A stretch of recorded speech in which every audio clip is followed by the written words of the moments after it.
Normally sperms जो है 3 to 4 days तक वाइबल होते हैं और सेकेंडरी oocyte 24 आवर्स तक वाइबल होता है। अगर 24 आवर्स के अंदर after release of secondary oocyte अगर 24 आवर्स के अंदर फर्टिलाइजेशन परफॉर्म नहीं होता है तो सेकेंडरी oocyte जो है वो डीजेनरेट कर देता है आफ्टर 24 आवर्स।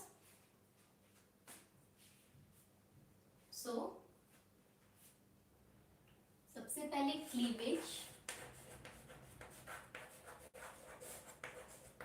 फर्टिलाइजेशन हो चुका है, मेल और फीमेल गैमेट फ्यूज करते हैं टू फॉर्म, मेल और फीमेल न्यूक्लियस फ्यूज करेंगे to form zygote. Then zygote में फर्दर डिविजन्स होगा to form embryo. So cleavage क्या होता है, जो डिविजन्स होता है जाइगोट में टू फॉर्म फर्दर स्टेज और morula is known as cleavage.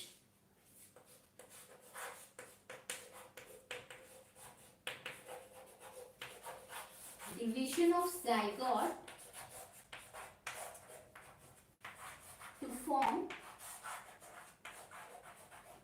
morula।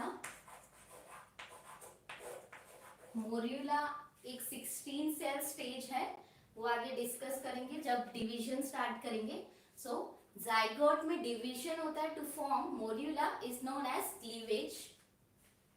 And humans में जो क्लीवेज होता है वो स्लो एंड एसिंक्रोनस होता है, सिंक्रोनी नहीं होती है, एसिंक्रोनस होता है और स्लो डिवीजन होता है। एनिमल्स में जो डिवीजन होता है वो सबसे स्लो जो है ह्यूमंस के केस में है, मैमल्स के केस में सबसे स्लोवेस्ट डिवीजन होता है। So cleavage is slow and asynchronous.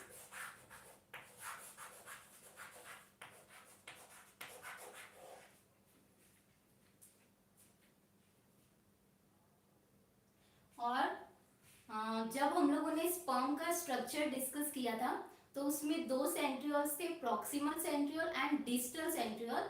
So proximal centriole जो है उसका फंक्शन क्या होता है, वो फर्स्ट क्लीवेज जो होता है जाइगोट में वो परफॉर्म करता है। सो क्लीवेज के लिए प्रॉक्सिमल सेंट्रियोल इंपॉर्टेंट होता है।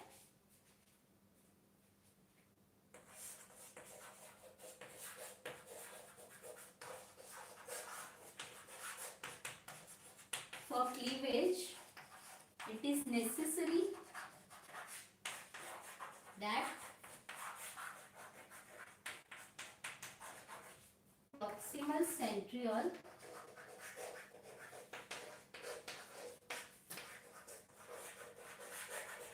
reaches inside egg intact। और ह्यूमंस के केस में जो क्लीवेज होता है वो होलोब्लास्टिक क्लीवेज होता है, होलोब्लास्टिक क्लीवेज।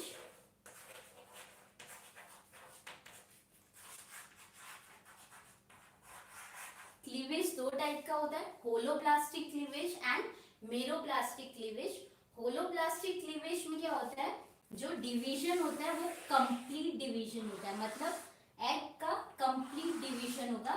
लेकिन मेरोब्लास्टिक क्लीवेज में कंप्लीट डिवीजन नहीं होता है। वो इसलिए नहीं होता है क्योंकि उसमें अमाउंट ऑफ यॉल्क जो है वो बहुत ज्यादा होता है मेरोब्लास्टिक क्लीवेज के केस में, इसलिए उसमें कंप्लीट डिवीजन नहीं होता है साइटोप्लाज्म का।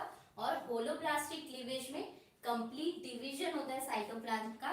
और जो होलोब्लास्टिक क्लीवेज है उसमें फर्दर प्लेन है। सो फर्स्ट जाइगोट में जो डिवीजन होता है वो मेरिडोनियल प्लेन के टुवर्ड्स होता है, मेरिडोनियल प्लेन। 2 प्लेन होते हैं, meridional and equatorial plane. So first division जो होता है वो मेरिडोनियल प्लेन के टुवर्ड्स होता है।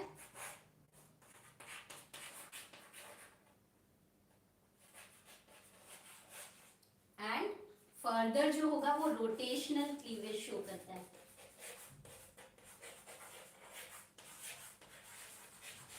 रोटेशनल क्लीवेज मींस मेरिडोनियल और इक्वेटोरियल दोनों प्लेन के टुवर्ड्स से होता है, both meridional and equatorial.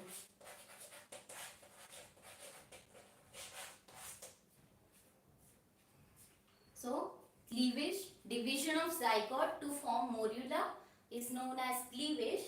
and in human case cleavage is slow and asynchronous. mammals के केस में slowest cleavage होता है और cleavage के लिए proximal centriole necessary है, क्योंकि proximal centriole जो है जाइगोट में फर्स्ट क्लीवेज परफॉर्म करता है एंड ह्यूमंस के केस में क्लीवेज जो होता है वो होलोब्लास्टिक क्लीवेज होता है, मतलब कंप्लीट डिवीजन होता है साइटोप्लाज्म का, और इट कैन फर्स्ट जो डिवीजन होगा वो मेरिडोनियल प्लेन के टुवर्ड्स होगा, बाकी जो फर्दर होंगे वो रोटेशनल क्लीवेज परफॉर्म करता है। इसमें किसी को डाउट है?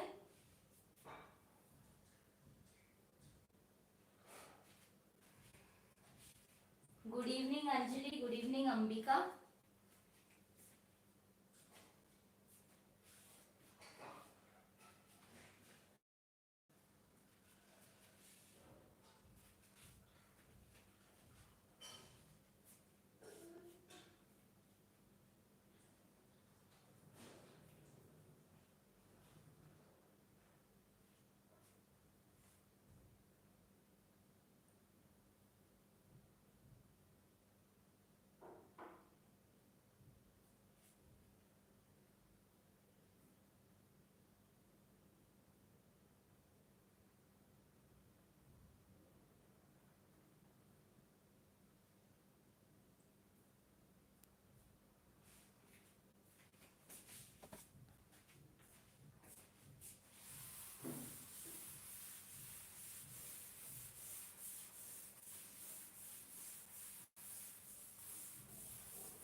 दिस इज फैलोपियन ट्यूब, यहाँ पे ओवरी प्रेजेंट होगी।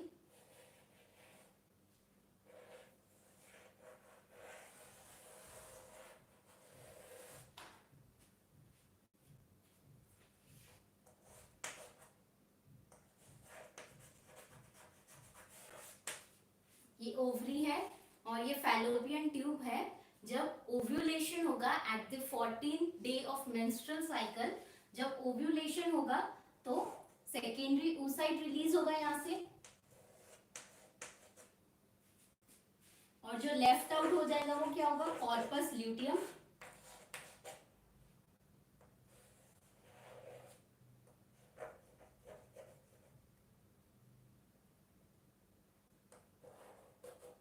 सेकेंडरी oocyte रिलीज होगा, उसके बाद क्या होगा?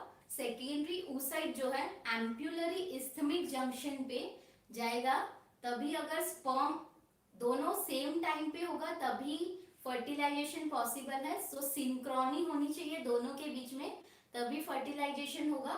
So secondary oocyte at the एम्प्यूलरी isthmic junction, एम्प्यूलरी isthmic junction पे जो है फर्टिलाइजेशन होता है। फर्टिलाइजेशन एम्प्यूलरी इस्थमिक जंक्शन पे होता है।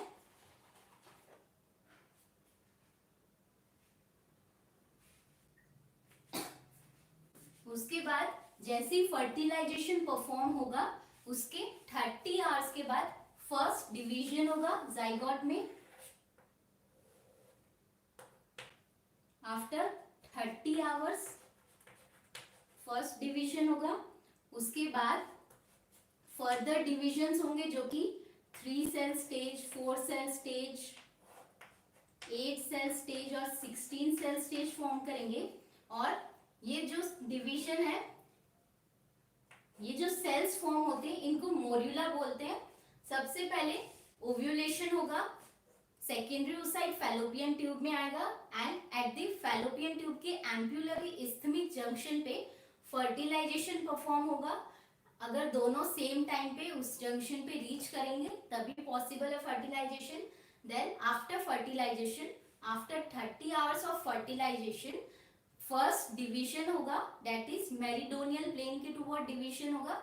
वो क्या फॉर्म करेगा? 2 cell stage then 3-4 further divisions होंगे, और ये जो डिविजन्स होते हैं, ये जो सेल्स बनते हैं, इनको कहते हैं blastomeres.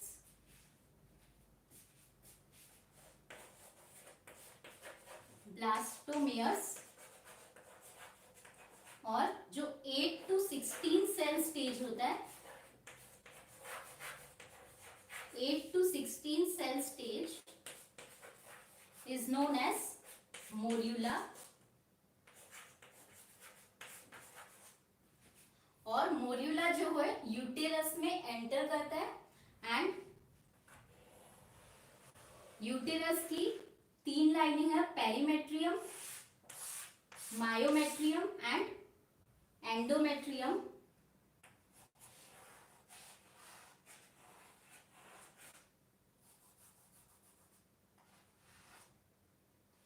Perimetrium outer most lining, external thin membranous, middle thick layer of smooth muscle is myometrium, and inner glandular layer is endometrium. So जब यूटेरस के अंदर एंटर करेगा, मोर्यूला जब यूटेरस के अंदर एंटर करेगा तो उसका इम्प्लांटेशन होगा in the endometrium lining. So endometrial lining में इम्प्लांटेशन होगा आफ्टर सेल अरेंजमेंट। तो जो 16 सेल स्टेज फॉर्म होगी वो ऐसे होगी, ये अभी आगे देखेंगे कैसे डिवीजन हो रहा है। सो ये 16 सेल स्टेज फॉर्म होगा, ऐसे 16 सेल बनेंगे, एंड इसमें फर्दर अरेंजमेंट होगा सेल्स का। कुछ सेल्स जो है आउटर लाइनिंग के टुवर्ड्स चले जाते हैं, that is known as trophoblast. जो लाइनिंग के टुवर्ड्स होते हैं that is trophoblast towards periphery, and ये सेल्स ऑफ रूबर होता है, यहाँ पे सेल्स प्रेजेंट होते हैं जो कि एंजाइम सिक्रीट करते हैं, सेल्स ऑफ रॉबर।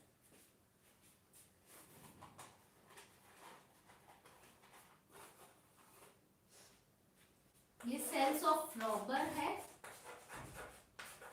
एंड इसके टुवर्ड्स, इसके यहाँ पे सेल्स का कलेक्शन होता है, these are known as inner cell मास।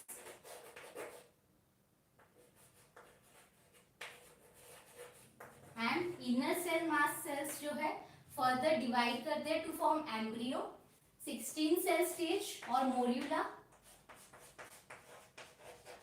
इसमें सेल का अरेंजमेंट होगा to form outer cells arrange होंगे towards the periphery, those are known as trophoblast. And जो सेल्स ऑफ रॉबर के टुवर्ड्स जो अरेंजमेंट होगा सेल्स का, उनको कहेंगे इनर सेल मास। और inner cell mass further divide करते हैं टू फॉर्म एम्ब्रियो।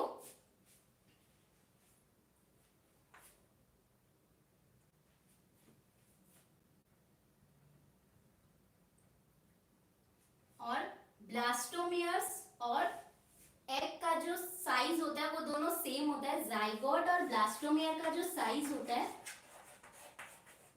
और ब्लास्टोमियर दोनों का साइज जो है वो सेम होगा।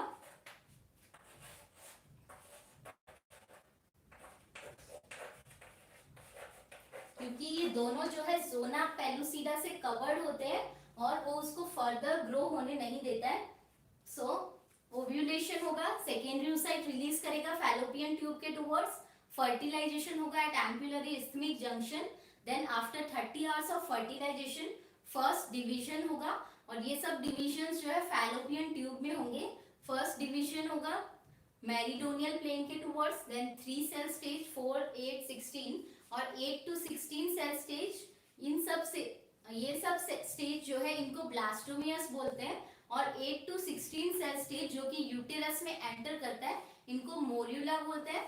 और फर्दर मोर्यूला में सेल्स का अरेंजमेंट होगा to form trophoblast and inner cell mass. Inner cell mass forms embryo, then इसका इम्प्लांटेशन होगा, this is known as blastocyst.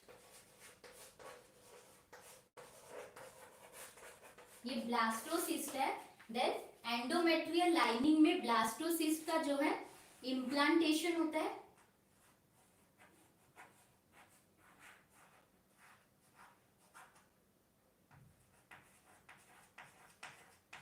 और इम्प्लांटेशन जो है 9th डे ऑफ फर्टिलाइजेशन पे होता है। ये आगे देखेंगे। इसमें किसी को डाउट है?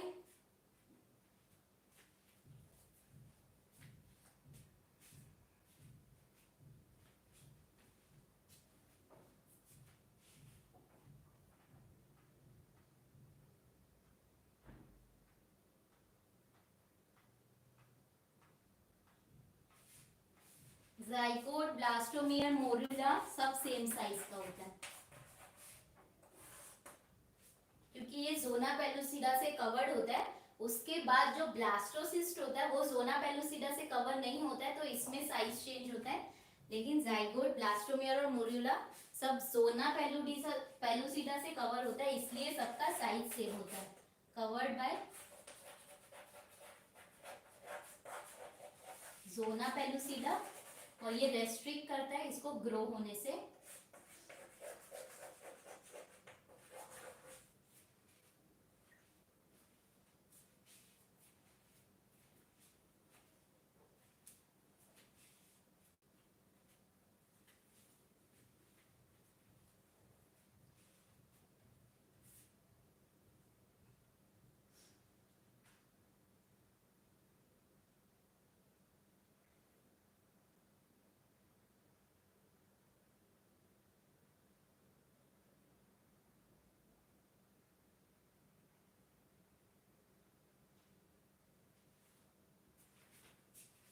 ब्लास्टोमियर्स, ब्लास्टोमियर्स वो सेल होते हैं जो 3, 4, 2, 3, 4 जो सेल्स फॉर्म हो रहे हैं, इन सबको ब्लास्टोमियर्स बोलते हैं। और जो 8 to 16 सेल से पहले जितने भी सेल्स होते हैं उन सबको ब्लास्टोमियर बोलते हैं, और 8 to 16 सेल स्टेज को मोड्यूला बोलते हैं।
नेक्स्ट है इम्प्लांटेशन।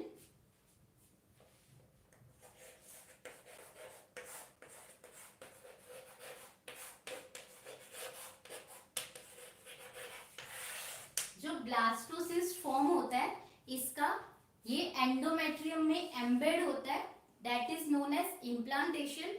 और ये generally 9th day of fertilization पे होता है। 9th डे ऑफ फर्टिलाइजेशन पे इम्प्लांटेशन होता है and it is embedding of the blastocyst in the uterine endometrium.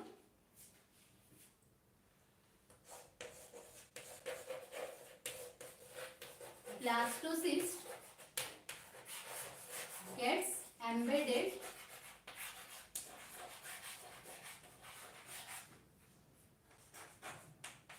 in uterine endometrium.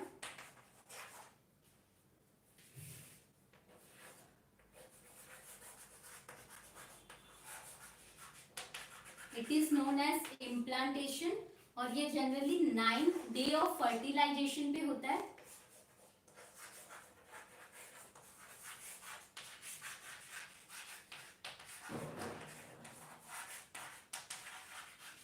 और ब्लास्टोसिस्ट जो है वो कवर्ड होता है by the zona pellucida layer. ये जोना पेलुसिडा लेयर से कवर्ड होता है, तो ये कहीं और इम्प्लांटेशन नहीं होता है। लेकिन अगर accidentally zona pellucida layer break off कर देती है तो इसका अगर एक्सेप्ट एंडोमेट्रियल लाइनिंग कहीं और इम्प्लांटेशन होता है तो उसको बोलते हैं एक्टोपिक प्रेगनेंसी। और ये जनरली फैलोपियन ट्यूब में होती है एक्टोपिक प्रेगनेंसी और उसको बोलते हैं ट्यूबल प्रेगनेंसी। अगर फैलोपियन ट्यूब में इम्प्लांटेशन हो रहा है जाइगोट का तो उसको बोलते हैं tubal pregnancy. Ectopic pregnancy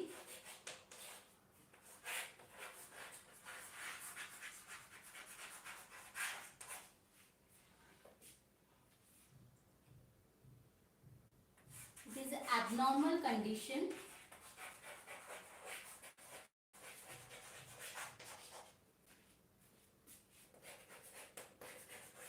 in which implantation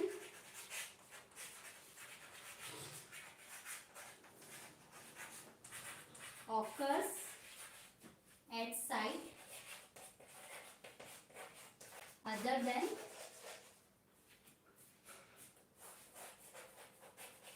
uterus.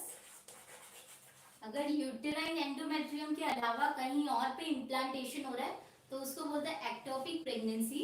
और अगर फैलोपियन ट्यूब में इम्प्लांटेशन होता है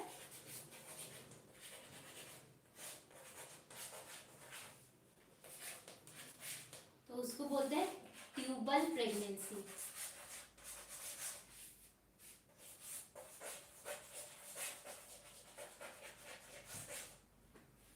सो इम्प्लांटेशन ब्लास्टोसिस्ट एम्बेड करता है in the uterine endometrium that is known as implantation. और ये generally 9th day of fertilization पे होता है, याद रखना 9th day of fertilization. Ectopic pregnancy अगर इम्प्लांटेशन यूटेराइन एंडोमेट्रियम के अलावा कहीं और पे होता है तो उसको बोलते हैं एक्टोपिक प्रेगनेंसी। और अगर फैलोपियन ट्यूब में हो रहा है तो उसको बोलते हैं ट्यूबल प्रेगनेंसी। किसी को इसमें डाउट है?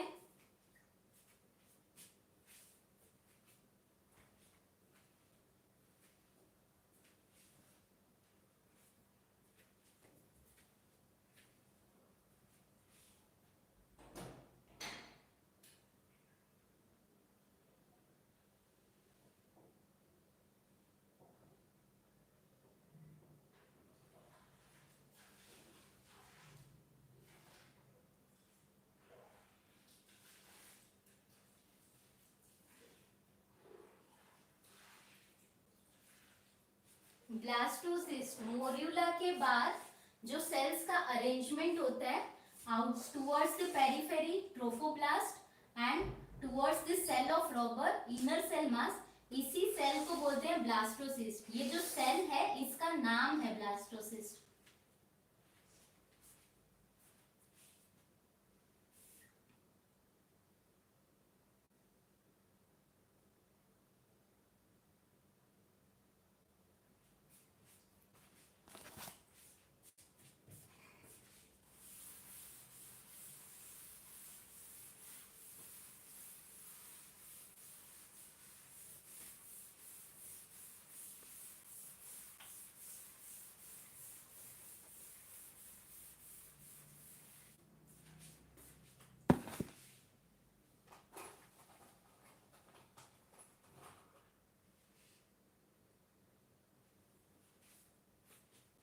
Next is decidua.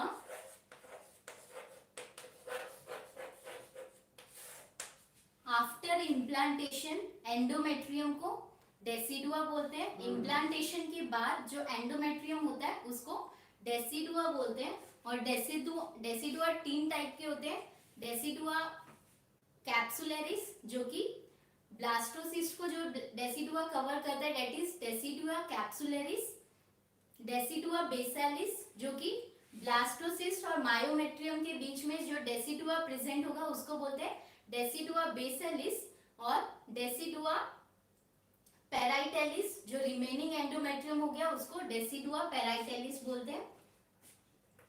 ये पेरीमेट्रियम है, दिस इज मायोमेट्रियम। और यहाँ पे ब्लास्टोसिस्ट का इम्प्लांटेशन हो गया।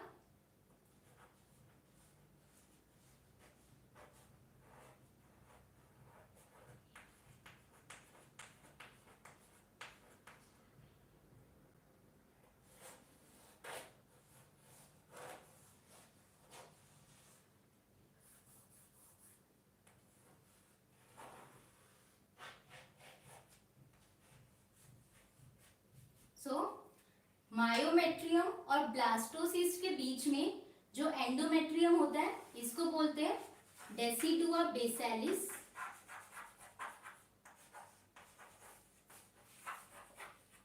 एंड जो एंडोमेट्रियम ब्लास्टोसिस्ट को कवर करता है इसको बोलते हैं डेसिडुआ कैप्सुलरिस।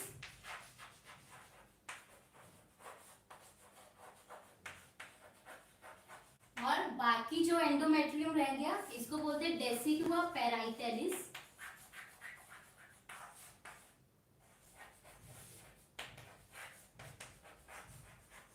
और डेसिडुआ बेसिलिस जो है प्लेसेंटा फॉर्मेशन में हेल्प करता है।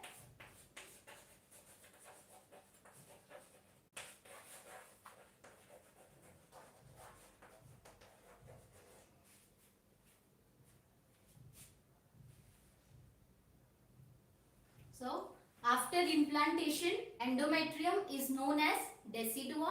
decidua तीन है, decidua basalis, capsularis and parietalis।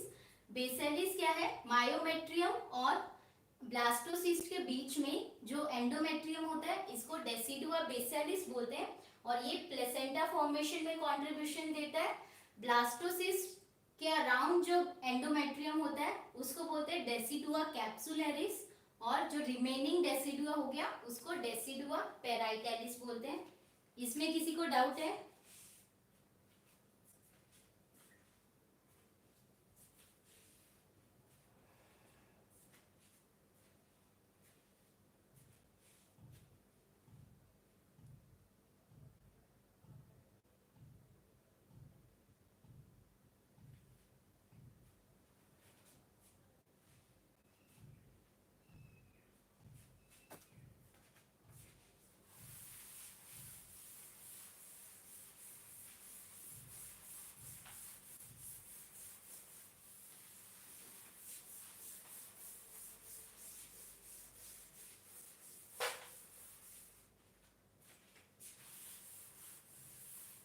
Next है प्रेगनेंसी मेंटेन करने के लिए हॉर्मोन्स चाहिए होते हैं।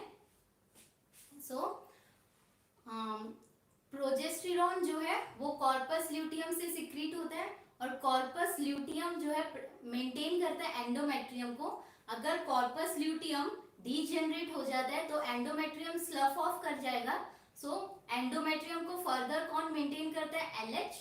So at the later stage of pregnancy, trophoblast cells जो है ब्लास्टोसिस्ट में towards the periphery जो ट्रोफोब्लास्ट सेल्स थे वो HCG हार्मोन सिक्रीट करते हैं, ह्यूमन कोरियोनिक गोनाडोट्रोपिन, जो कि फर्दर कॉर्पस ल्यूटियम को मेंटेन करता है। इनिशियली कॉर्पस ल्यूटियम को LH मेंटेन करता है but after later days of fertilization जब ट्रोफोब्लास्ट सेल का सिक्रीशन हो जाएगा trophoblast cell HCG hormone secrete करेंगे, वो कॉर्पस ल्यूटियम को मेंटेन करता है और corpus luteum is necessary for pregnancy maintenance. अगर कॉर्पस ल्यूटियम डीजेनरेट कर जाता है तो प्रेगनेंसी मेंटेन नहीं रहेगी, एंडोमेट्रियम स्लफ ऑफ हो जाएगा। तो इम्प्लांटेशन वगैरह सब एंडोमेट्रियम में ही हो रहा था। So hormones required to maintain pregnancy.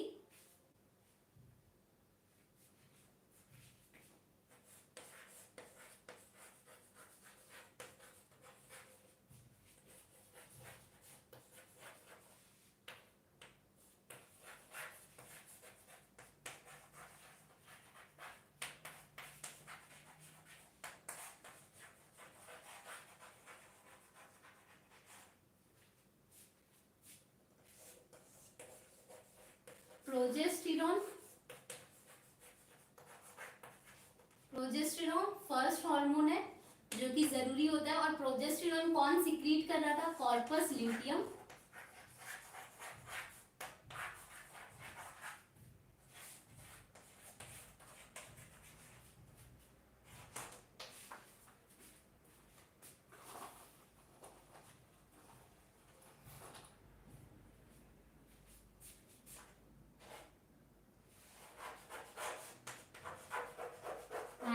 Corpus luteum को कौन मेंटेन कर रहा था? LH।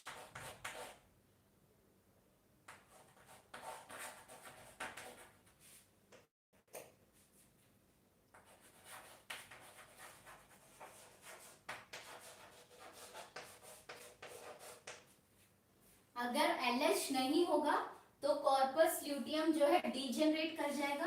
In the absence of LH corpus luteum degenerate.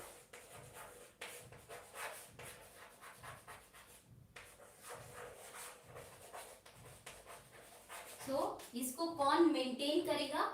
Trophoblast sales जो कि HCG हार्मोन सिक्रीट करेंगे. Trophoblast sales secrete HCG, that is human chorionic gonadotropin,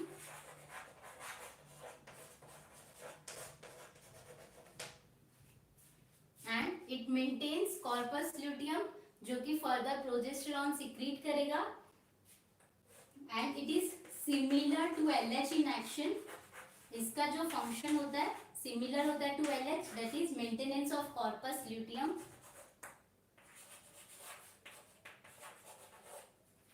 and maintains corpus luteum.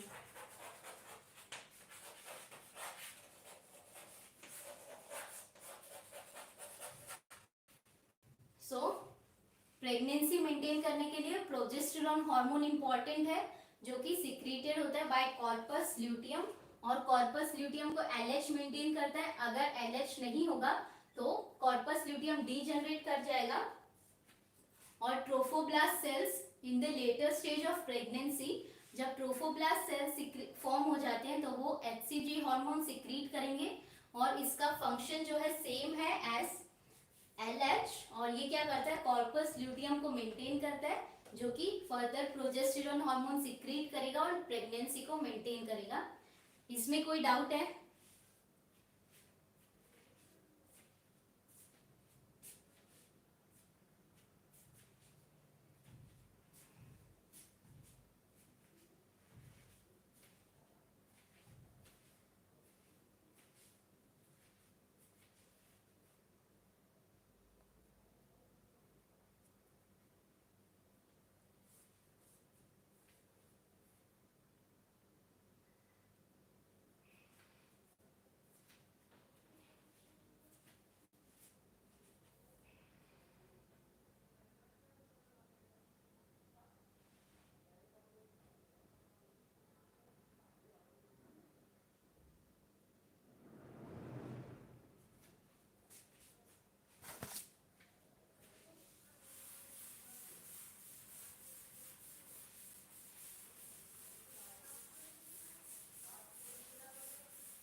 So last one, test for pregnancy.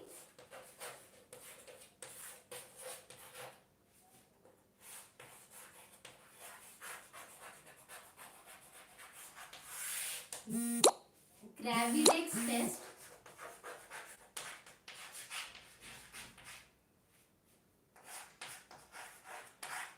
ग्रेविडेक्स test से pregnancy confirm करते हैं. इसमें हम लोग HCG hormone का प्रेजेंस चेक करते हैं. Presence of HCG hormone and amenorrhea can also be a reason, but ये कंफर्म रीजन नहीं होता है. एमेनोरिया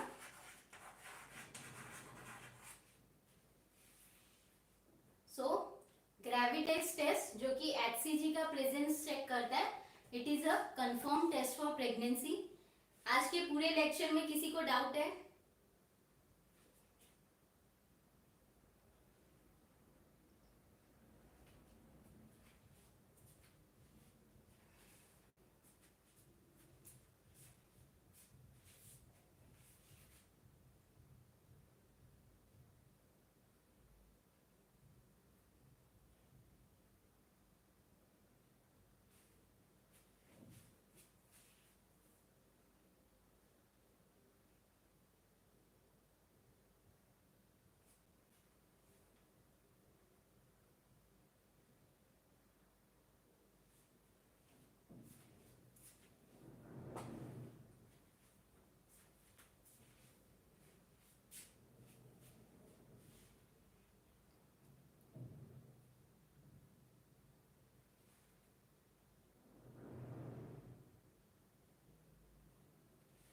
ओके, सो आज का क्लास यहीं एंड करते हैं। वीडियो अच्छा लगा हो तो do like share and subscribe and